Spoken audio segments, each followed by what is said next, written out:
Alright, let's get started on level 3, mission 2 of Energize by first reviewing our key point. Energy exists all around us in many forms. Energy can never be created or destroyed. It is transferred from form to form and can move from one object to another. Heat energy moves from one object to another through conduction, convection, or radiation. Electrical energy is constantly moving. An electric current flows through parallel and series circuits quickly and invisibly from one place to another using conductors and insulators to produce electricity. So far we've talked about what is energy, what is electricity. In this level we're talking about what is magnetism. Last mission we talked specifically about magnets. This time we're going to talk about a combination of electricity and magnets in the form of electromagnetism. So we want to be able to explain how those two are related, magnetism and electricity. Our challenges are: how are electricity and magnetism related? And how is electricity transformed or changed into magnetism? Let's first talk about the relationship between electricity and magnetism.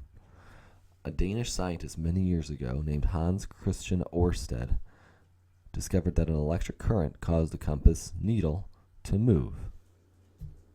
Remember, we learned that a compass is like a magnet. So that revealed to him that there is some relationship between electricity and magnetism. So he concluded that the electric current produces a magnetic field around the wire that it travels through.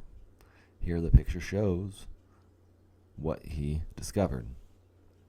The pointer of the compass is pointing towards the direction of the electric field, or the magnetic field produced by the electric current. He saw that the forces of electricity and magnetism have a lot in common. This led to the invention of the electromagnet.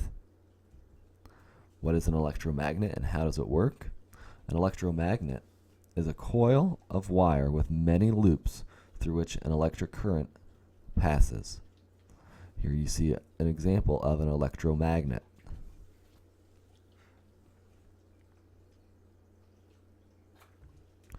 When electricity is passing through a current, it produces a magnetic field. Remember, that's what Hans Christian Ørsted discovered. The force is strong close to the current and becomes weaker as you move away from the current. The wire loses its magnetism when the current stops. So when that switch is open, the magnetism no longer is working. When it's closed, it will work.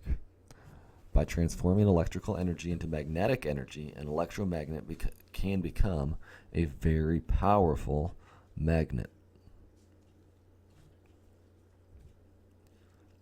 How can we make an electromagnet stronger? Unlike a natural magnet, an electromagnet can actually change its strength. So in that way, it's very beneficial to humans.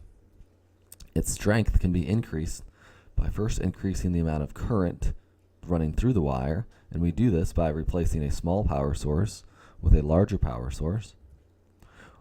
We can also coil the wire, which means we turn it, or turn it is the best way to describe it. There will be some other videos that kind of explain what we mean, but that also increases the strength of the magnetic field, and the videos will explain how that is and what that looks like. Increasing the size of the core also increases the strength of the magnetic field. The core is a piece of metal that we wrap the wire around, sometimes also called the solenoid. There you see the solenoid, or the core, is what is attracting the paper clips in that electromagnet. How do we use electromagnets? Because electromagnets can be changed, humans use electromagnets differently than natural magnets. Electromagnets are used in the industries to lift heavy materials, as you see in the picture. Electromagnets are used in complex machines used by doctors and by scientists.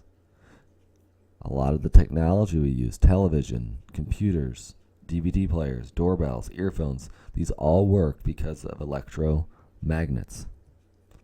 Electric motors and things like washing machines convert electrical energy into motion because of electromagnets. So you might not always see the electromagnets, but they are a very important technology that we use every single day. This is the end of this mission. Have you answered your questions? If not, you'll have to get those answered either by rewatching this video or by watching the videos to come. After this mission, you'll be ready to take a level up. So let's do a review. Magnets attract metals like iron and steel. They have a north-seeking pole and a south-seeking pole, which are attracted to each other. Compasses use magnets to help tell direction by using Earth's magnetic field. Electromagnets combine electricity and magnets to help humans move objects and convert electrical energy into motion. If you have any questions, please let me know. Make sure you are doing everything that is asked of you. It's all there to help you understand things. You'll have questions over them, so if you skip them, you won't learn what you need to learn. I will see you in level 4, the last level of Energize.